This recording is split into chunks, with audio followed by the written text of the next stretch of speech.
만을, 십자가를 두려워하고 말뚝을 이용해야만 죽일 수 있다고 전해지는 흡혈귀 드라큘라. 사람들에게 드라큘라는 여전히 흡혈귀의 대명사로 받아들여지고 있습니다. 하지만 막상 드라큘라의 모티브가 된 실존인물 블라드 3세는 지금까지도 루마니아의 민족 영웅으로서 기억되고 있죠. 블라드 3세, 그는 1431년경 현재 루마니아의 전신이 되는 왈라키아 공국 트란실바니아에서 태어났습니다. 아버지인 블라드 2세는 유럽 기독교 세계를 수호하는 드래곤 기사단의 일원이었는데요. 그 때문에 용이라는 뜻의 드라큘이라는 별명을 가지고 있었고, 자신의 아들인 블라드 3세 또한 용의 아들이라는 뜻의 드라큘레아라고 불렀죠. 그때까지만 해도 왈라키아 공국은 전쟁의 위협 없이 비교적 평화로웠습니다. 덕분에 블라드 3세도 형제들과 함께 안정된 생활을 누리며 성장할 수 있었는데요. 하지만 1442년 오스만 제국이 급속도로 팽창하며 힘을 얻고 있던 시기, 그의 삶을 완전히 뒤바꾸는 사건이 발생하죠. 블라드 2세는 오스만 제국의 무서운 상승세로 보아 전쟁이 일어날 경우 왈라키아 공국처럼 작은 국가는 무너지고 말 것이라고 생각합니다. 이에 오스만 제국의 술탄 무라트 2세에게 충성을 맹세하고 조공을 바치기로 결심하는데요. 이 약속의 증표로 무라트 2세는 아들인 블라드 3세와 그의 남동생 라두를 오스만 제국의 수도 아드리아노플로 보내라고 명령하였죠. 고심 끝에 블라드 2세는 아들인 블라드 3세와 그의 동생 라두를 오스만 제국의 포로로 보내게 됩니다. 어린 나이로 적국의 황궁에 동생과 함께 억류된 블라드 3세에게 이 시기는 매우 깊은 영향을 미치는데요. 낯선 타국의 땅, 오스만 제국의 억압된 통치 방식, 언제 죽을지 모른다는 공포, 어리고 힘없던 블라드 3세는 알게 모르게 오스만 제국을 향한 증오심을 키워갔죠. 1447년 블라드 3세는 오스만 제국의 황궁에서 끔찍한 소식을 듣게 됩니다. 바로 자신의 아버지인 블라드 2세와 형 미리치아 2세가 왕권 다툼 끝에 암살당했다는 것인데요. 오스만 제국은 이 일로 블라드 3세를 귀국시켜 왕위에 앉혔지만 공국 귀족들의 간섭으로 인해 2달 만에 왕좌에서 물러나고 말았죠. 헝가리 왕국의 섭정이었던 후녀디 야노시는 오스만 제국에서 포로 생활을 한 블라드 3세의 분노와 복수심, 군사적 지식을 높게 샀고 그가 왕좌를 되찾을 수 있게끔 적극 지원해 주기로 합니다. 헝가리 왕국에서 바라보기에도 무섭게 자라나는 오스만 제국의 힘이 부담스러웠기 때문인데요. 1456년 왕위를 되찾게 된 블라드 3세, 이때부터 그의 전성기가 시작되죠. 당시 유럽 대부분의 국가에서는 왕위를 5년 이상 유지하는 경우가 많지 않을 정도로 왕권이 매우 미약했습니다. 블라드 3세는 이전과 같은 실수를 반복하지 않기 위해, 그리고 자신의 왕권을 유지하기 위해서 부패한 귀족들을 숙청할 필요가 있다고 생각하는데요. 기록된 바에 따르면 그는 왕위를 차지하자마자 귀족들을 궁으로 불러 성대한 연회를 대접했다고 하죠. 아무런 의심 없이 궁에 도착한 귀족들은 연회가 무르익어갈 무렵 블라드 3세가 던진 질문에 솔직하게 대답하고 마는 실수를 저지르고 맙니다. 솔직히 말해보시오. 지금까지 몇 명의 공적을 섬겼소? 그의 질문에 비교적 젊은 귀족들은 2-3명을 모셨다고 대답한 반면 나이가 지긋한 늙은 귀족들은 50명 가까이 되는 왕을 모셨다고 대답했죠. 이에 블라드 3세는 왕권을 어지럽힌 죄를 물어 그들을 모두 처형합니다. 자국의 상황을 어느 정도 정리한 블라드 3세는 그 즉시 외부로 눈길을 돌렸는데요. 그는 왈라키아의 진정한 독립을 위해 헝가리 왕국과 오스만 제국의 지배에서 벗어나야 한다고 생각하였죠.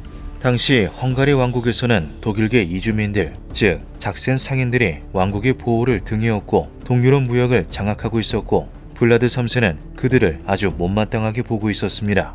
그들이 부와 권력을 이용해 왈라키아의 상인들을 핍박했기 때문이었는데요. 블라드 3세는 작센 상인들에게 자비를 보이지 않고 법을 어긴 죄를 물어 그들의 가족까지 체포하여 처형해버렸죠.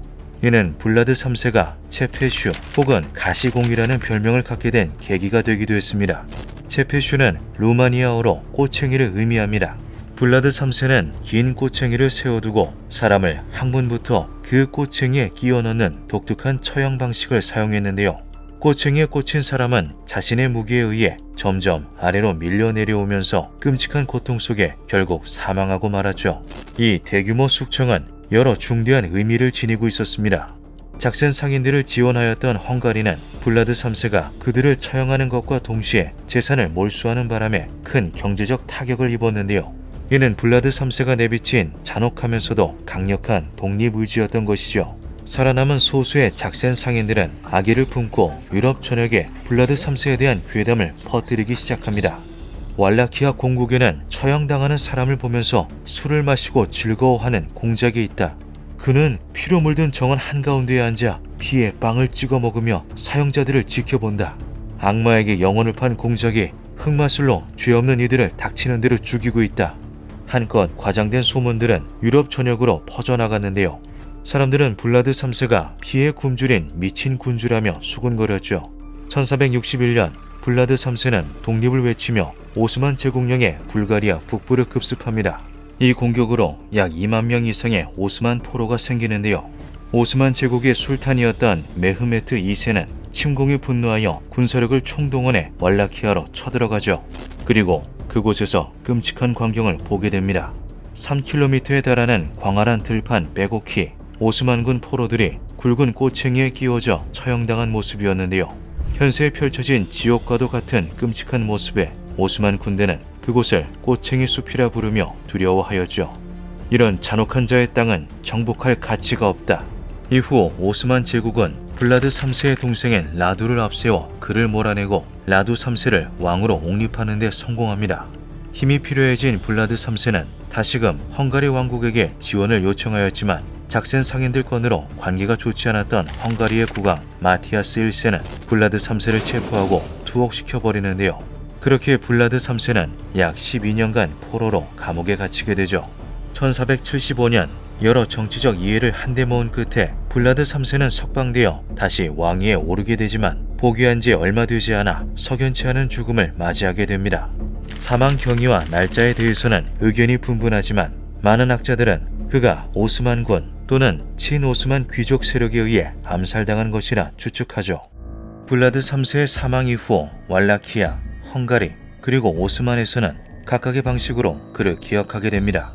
헝가리 왕국에서는 그의 사망 또한 정치적 목적으로 이용했는데요. 블라드 3세의 잔혹한 처형 방식을 더욱 과장하고 부풀린 팜플렛이 왕국에 유포되는 것을 묵인하거나 장려하며 그가 하느님의 심판을 받은 악인으로 비추어주게끔 만들었죠. 드라큘레아라는 그의 이름은 악마의 아들이라는 뜻이다. 그는 그 이름처럼 끔찍한 만행을 저지르곤 했다. 그의 처형은 꼬챙이에 사람을 꽂는 것만으로 끝나지 않았다. 그는 사람의 가죽을 벗기고 그것을 전시해 두었다. 자식의 죽음을 본 어미는 슬퍼했지만 피해 공작 블라드 체페슈는 그 어미 또한 자비 없이 죽였다. 야수와 같이 피에 굶주린 남자에 대한 소름 끼치는 이야기가 있다.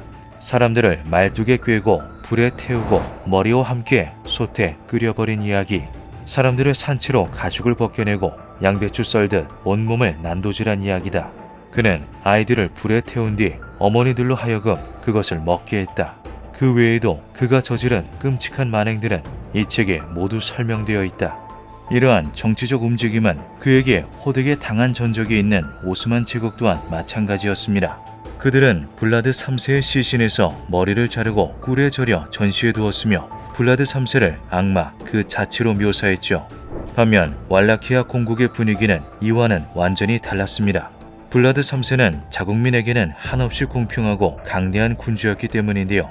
블라드 3세는 국고가 부족한 상황에서도 높은 세금을 거두어 들인 적이 없었고 최강대국으로 군림하던 오스만 제국과 헝가리 왕국에게 변함없이 굳건한 태도로 공국의 독립을 주장했죠.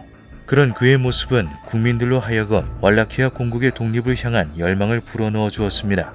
블라드 3세의 공정한 판결과 강력한 처벌은 자국의 범죄율을 떨어뜨리는 데도 큰 기여를 하였는데요. 블라드 3세의 치하에 있던 왈라키아 공국은 범죄율이 0에 수렴할 정도로 안정적이었다 전해지죠. 그가 수도 트루구 비슈트의 광장에 황금컵을 두고 지나가는 누구나 물을 마실 수 있게 했지만 블라드 3세의 통치 내내 그 컵을 훔친 사람이 단 한 명도 없었을 정도였습니다. 1859년 왈라키아 공국은 몰다비아 공국과 손을 잡고 루마니아 연합공국을 건설합니다. 그들은 1877년 독립전쟁을 통해 오스만 제국으로부터 완전히 독립한 뒤 오스트리아, 헝가리 제국으로부터 트란실바니아 등 다른 루마니아인 거주 지역의 영토를 확보하며 지금의 루마니아를 완성했는데요. 루마니아인들은 이 모든 독립과 투쟁의 초석이 왈라키아의 권리와 권위를 지킨 블라드 3세에게서 비롯되었다 보며 그를 민족 영웅으로 지켜 세우고 존경하게 된 것이죠. 1897년 아일랜드의 작가 브램 스토커가 소설 드라큘라를 발표합니다. 루마니아의 전설을 조사하던 과정에서 블라드 체페슈 공작을 알게 된 브램 스토커는 그를 기반으로 삼아 드라큘라 백작을 탄생시켰는데요. 작품은 처음엔 큰 주목을 받지 못하였지만 시간이 흐르면서 점점 재평가되었고 마침내 고딕 호러의 정수를 넘어 불멸의 고전으로까지 자리매김하게 되죠. 블라드 3세 드라큘레아. 그 또한 소설 드라큘라의 원형으로서 기억되며 지금 이 순간에도 수천 수만 가지의 작품 속에서 각기 새로운 공포로 재탄생하고 있습니다. 기묘한 밤이었습니다.